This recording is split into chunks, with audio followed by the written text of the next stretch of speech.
So hello welcome and very good evening to all here in FinTube। एक लंबे समय बाद मैं यहाँ अपने चैनल पे एक ये वीडियो डाल रहा हूँ। I think it's almost 15 days I haven't posted any analysis और एनी लर्निंग वीडियो। सो आज शुरुआत करते हैं फिर से। मैं अपने जगह पे वापस आ चुका हूँ and I am good enough to speak here. So चलिए देखते हैं कि कौन कौन सी लेवल्स हैं जो मार्केट में आज। हालांकि बहुत सारे चमन लोग हैं जो मार्केट में without any reason they get bullish on looking these kind of candles और लेवल्स। सो इतनी जल्दी मार्केट में बुलिशनेस और बेयरिशनेस इंटैक्ट नहीं करती है और इस तरह से रिएक्ट नहीं करना चाहिए लोगों को। बट खैर, हम लोगों को सजेशंस नहीं दे सकते। We will stick to our studies. ये हमारे लिए प्रीवियस रेजिस्टेंस लेवल्स थे जो बहुत पहले के लेवल्स थे। हालांकि ये 15-20 दिन पहले के लेवल्स हैं और मार्केट ने एग्जैक्ट वहीं से रेजिस्टेंस लेना शुरू किया है। ये हमारा मेक और ब्रेक लेवल होता है येलो लाइन के आसपास। तो देखना होगा कि whether this market is able to break this 42,900 और नॉट, राइट। सो अभी मार्केट ने जो रेजिस्टेंस हमने एक ड्रॉ करके रखा था 15 मिनट टाइम फ्रेम पे, मार्केट वहीं पे रेजिस्ट कर रहा है, बार बार इसी लेवल को रेजिस्ट कर रहा है और अपना सपोर्ट लगभग नीचे के साइड में ये जो एक ब्रेकआउट दिया था, काइंड ऑफ ब्रेकआउट मार्केट का था, ये हेड एंड शोल्डर ब्रेकआउट कह लें या फिर डब्ल्यू पैटर्न का ब्रेकआउट कह लें, इसे आप कुछ भी नाम दे सकते हैं। सो इसे अगर आप एक हेड एंड शोल्डर का ब्रेकआउट कहें तो मार्केट लगभग इसी लेवल्स के आसपास सपोर्ट एक ले रहा है, राइट। अभी हमारे पास क्या है कि अब मार्केट ने एक तरह से ये शो कर दिया है कि हाँ, market is not able to break these 42,600 700 decisively on daily basis, right.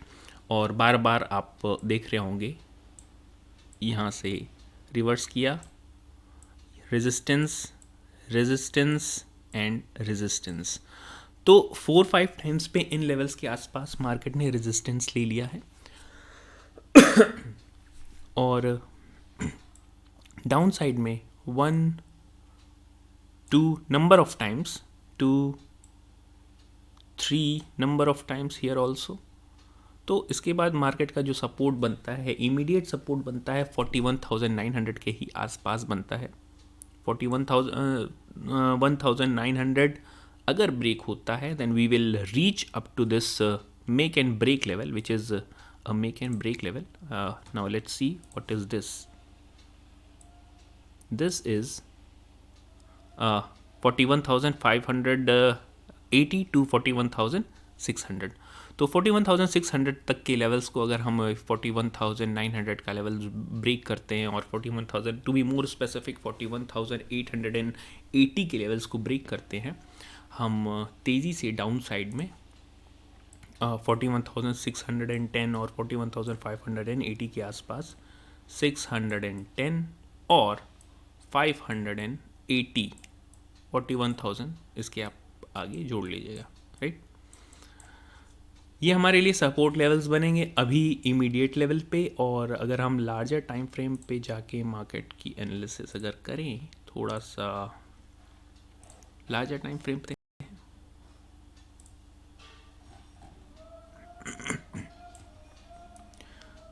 मैं काफ़ी टाइम से इस चैनल चैनल से नदारत था और मुझे टाइम नहीं मिल रहा था अपनी पर्सनल चीज़ों में। मैं बाहर भी गया हुआ था अपने एग्जैक्ट पे से। हालांकि I was trading there but I was not able to record video because बहुत सारी चीज़ें होती हैं जो हमें वीडियो रिकॉर्ड के लिए चाहिए होती हैं। एक पीसफुल इन्वायरमेंट, एक हेल्दी इन्वायरमेंट, तो वो मेरे पास नहीं था। I was not able to get that environment to record that. So अब हम कोशिश करेंगे कि कंटिन्यू करने की। पिछले साल यानी कि दिसंबर में 2022 के दिसंबर में मैं काफ़ी इरेगुलर था because of some family engagements. So now I am trying to get back on the track. So चलिए देखते हैं कहाँ तक इस ट्रैक पे हम चल पाते हैं। सो हमारे लिए इमीडिएट रेजिस्टेंस और सपोर्ट हमने अभी जो ड्रॉ कर रखे हैं वो वहीं पे रहेंगे, हम उनके साथ कोई भी छेड़खानी नहीं करेंगे। सो 42,000 अपर साइड में 42,650 is the immediate resistance, 41,900 is immediate support. इसको ब्रेक करते हैं अगर हम 41,880 को ब्रेक करते हैं, स्पेशली 880 का लेवल्स हमारा आता है करीब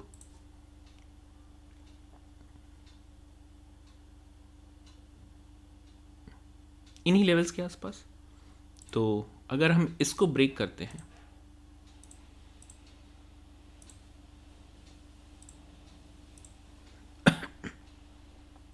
41,880 और 890, तो यानी कि अगर आप इसको हटा भी सकते हैं हम, यानी कि इसी को हम ब्रेक करते हैं 15 मिनट कैंडल पे और any kind of price action movement, तो हम डाउन साइड में 41,600 और 41,580 के लेवल्स तक, even we can reach up to this low which shows 41,690 41,569 sorry.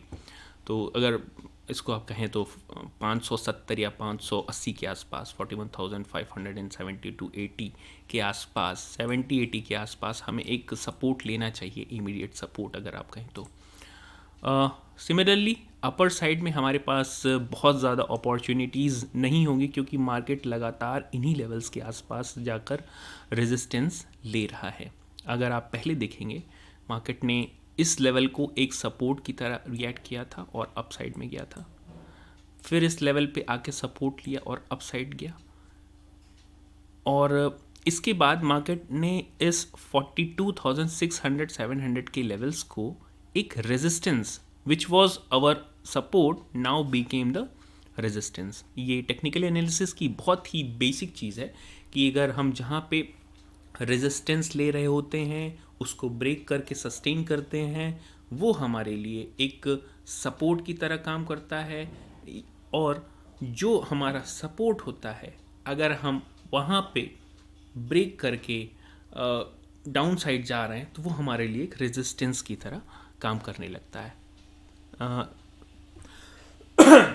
मैंने जो कहा उसको बहुत ध्यान से सुनिएगा।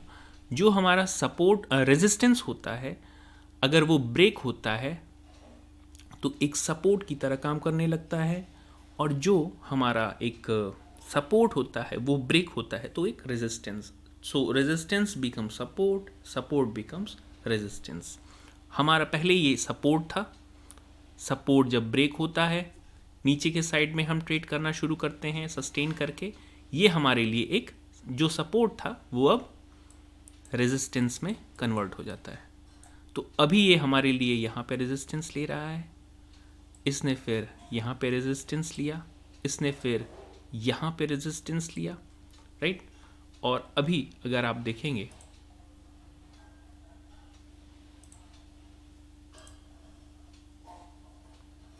तो अभी के लिए हमारे पास ये सपोर्ट लेवल बनता है 41,890 और 41,900 के आसपास का सपोर्ट लेवल बनता है। हम इसको ब्रेक करने के बाद तेज़ी से इस 41,600 और 580 के आसपास पहुंच सकते हैं। ये हमारा अभी का बैंक निफ्टी का व्यू है। Now let's see what is going with Nifty.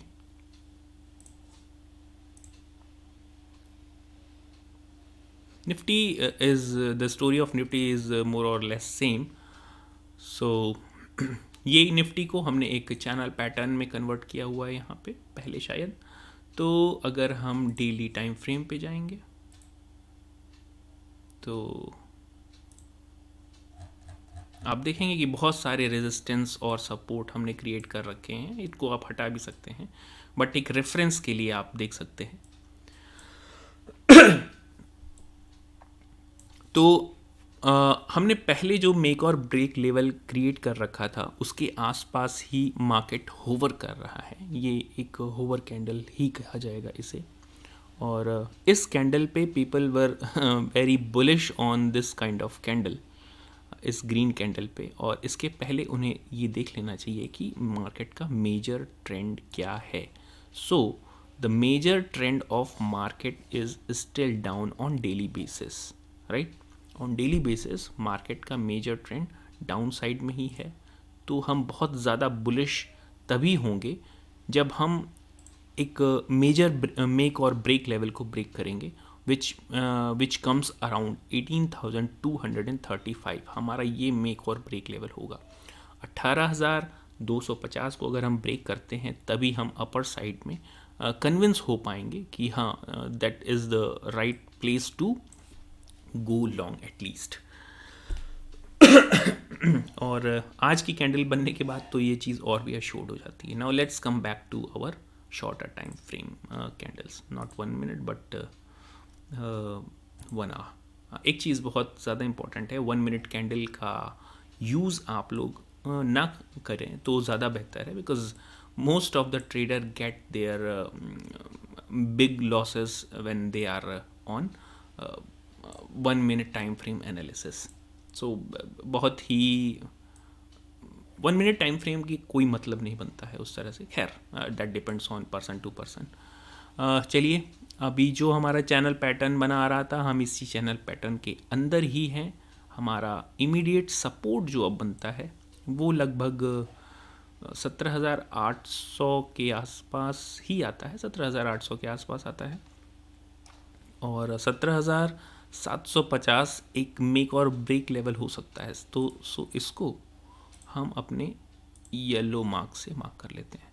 तो 17,750 और 60 इज़ मेक और ब्रेक लेवल। इसको ब्रेक करते ही we can touch up to at least this 17,610 और 600 लेवल्स, राइट। इन लेवल्स, ये लेवल्स हमारे लिए काफ़ी इंपॉर्टेंट हैं। 17,600 का लेवल। इसके बाद हमारे पास जो इमीडिएट सपोर्ट लेवल बनेगा वो राउंड फिगर ही बनेगा 17,500 का। तो 17,500 is around, I think this, yes it's 17,500। सो ये हमारे लिए कुछ इमीडिएट सपोर्ट लेवल बनेंगे। अपर साइड में हमारे पास जो मेक और ब्रेक लेवल है, इसको हम मेक और ब्रेक लेवल के रूप में ही कंसीडर करेंगे। 18,250 के ऊपर हम बुलिश होने की कोशिश करेंगे या बुलिश हो जाएंगे मोस्ट प्रॉबेबली। तो इसको एक बार डिलीट करते हैं और फिर से इसको ड्रॉ करते हैं। सो इसके ऊपर अगर हम ट्रेड करते हैं तो हम बुलिश मोमेंटम की तरफ चल देंगे, राइट। ये हमारे लिए मेक और ब्रेक होगा बुलिशनेस के साइड में। बेरिशनेस के साइड में हमारे पास जो मेक और ब्रेक लेवल है वो 17,750 और 60 के आसपास है।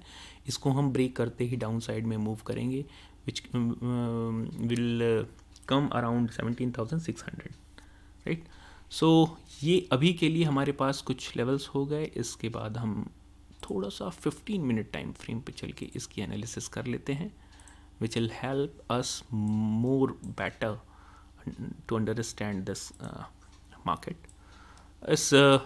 अगर आप चाहें तो इस चैनल पैटर्न को हटा भी सकते हैं। I keep it here as it is.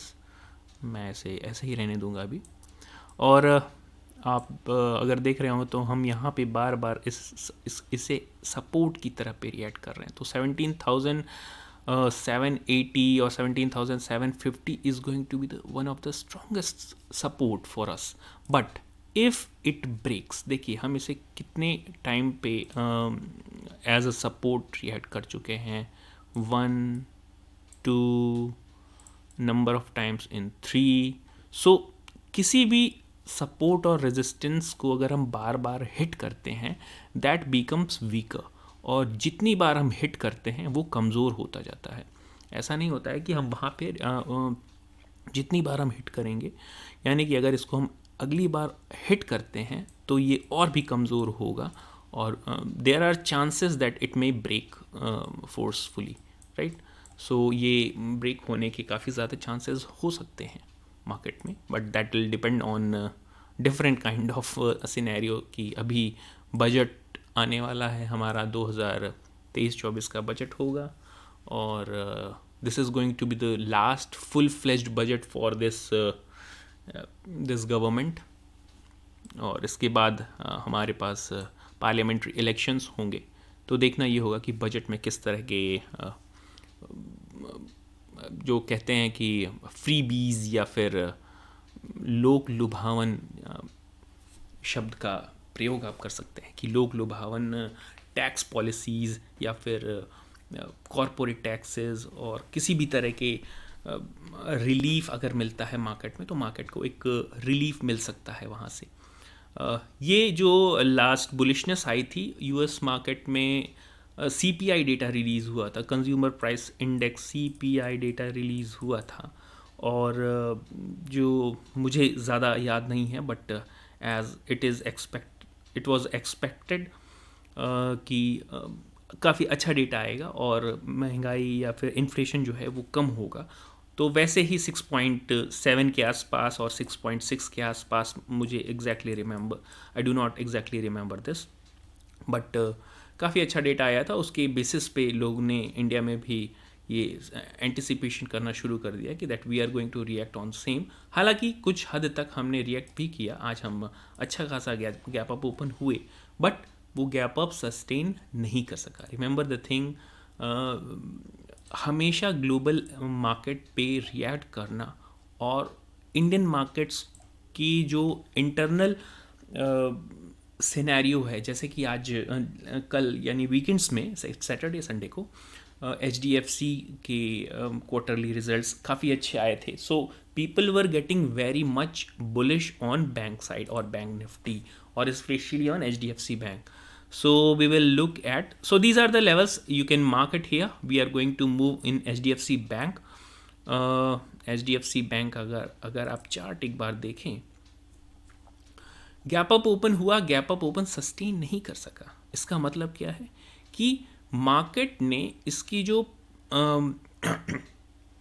Profit taking का जो एक लेवल था, जिसे हम प्रॉफिट टेकिंग लेवल कहते हैं, वो लगभग 1621 पे ही गिव अप कर दिया।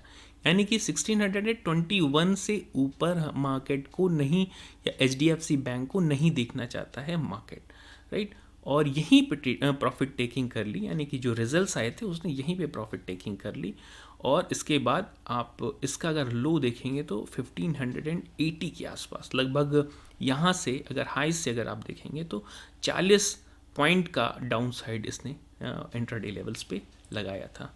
तो इस तरह की चीज़ें मार्केट में हमेशा आती हैं और प्रॉफिट टेकिंग उसके रिजल्ट्स पे स्पेशली अगर आप ट्रेड करते हैं तो उसको अवॉइड करना चाहिए किसी भी चीज़ के रिजल्ट पे, और किसी भी तरह की न्यूज़ पे अगर आप रिएक्ट करते हैं तो उसको अवॉइड करना चाहिए। Like most of the people से कि आज की कॉल या आज की पुट डबल हो जाएगी if there is a budget day. So I would suggest you not to trade at least 2-3 days near about budget period. अगर आप 1-2 दिन नहीं भी ट्रेड करेंगे तो you will be in much comfortable psychological comfort, और आपको psychological comfort की सबसे ज़्यादा ज़रूरत ट्रेडिंग में। You just have to control your psychology because पैसा तो सभी लोग बनाते हैं, लेकिन साइकोलॉजी कंट्रोल करने वाले बहुत ही कम हैं। Do you know the fact that only 5% people make money here in stock market just because they have control on their psychology. 95% people do not have that much psychological strength, and ultimately they do know the technicals, they do know the fundamentals very well, but ultimately where they lose up only on the psychological part. उन्हें हर चीज़ पता होती है, वो सब चीज़ जानते हैं, technicals, fundamentals, हर चीज़ से वो अवेयर होते हैं, बट वो कहाँ पे लूज़ करते हैं? हमेशा और हमेशा साइकोलॉजिकल पार्ट पे। तो अगर आप अपनी साइकोलॉजी को ट्रेन करना चाहते हैं, you can train your psychology, you can train your mind. तो आप अपने माइंड को किस तरह से ट्रेन कर सकते हैं कि बहुत ज़्यादा ग्रीडी ना बने, बहुत ज़्यादा डिप्रेस्ड ना हो, तो आप अपने माइंड को ट्रेन कर सकते हैं। आप ट्रेन कैसे करेंगे? जैसे अभी बजट डेज आ रहे हैं तो लोग कहेंगे कि हाँ चलो बहुत अच्छे बजट आएंगे क्योंकि इलेक्शन ईयर्स हैं, या फिर गवर्नमेंट का लास्ट फुल फ्लेज बजट है तो बहुत अच्छा बजट होगा, और वहाँ पे कॉल्स ले लेंगे और मार्केट भागेगी। सो अगर आपको मैं मानता हूँ चलो मार्केट भागेगी, 1000 पॉइंट भागेगी, चलिए मान लिया, अगर आपको अपनी साइकोलॉजी को कंट्रोल करना है, so this is the best way, this is the best opportunity to control your psychology, that you do not trade on budget days. आप बजट डे को मत ट्रेड करिए। So this is a practice, अगर आप इस तरह की practice करें तो you can control your psychology and it will help you till you die. So जब तक आप जीवित रहेंगे तब तक आपके लिए ये काम करेगी और you will make good and some amount of money. So that's it. आज काफ़ी भाषणबाजी हो गई, लेकिन ये भाषणबाजी सिर्फ शब्दों तक ही नहीं है, इसे इम्प्लीमेंट भी करिए, इम्प्लीमेंट करने की कोशिश करिए। और अगर आप इम्प्लीमेंट करते हैं तो that will be much fruitful for you. So that's it for today. Thank you very much.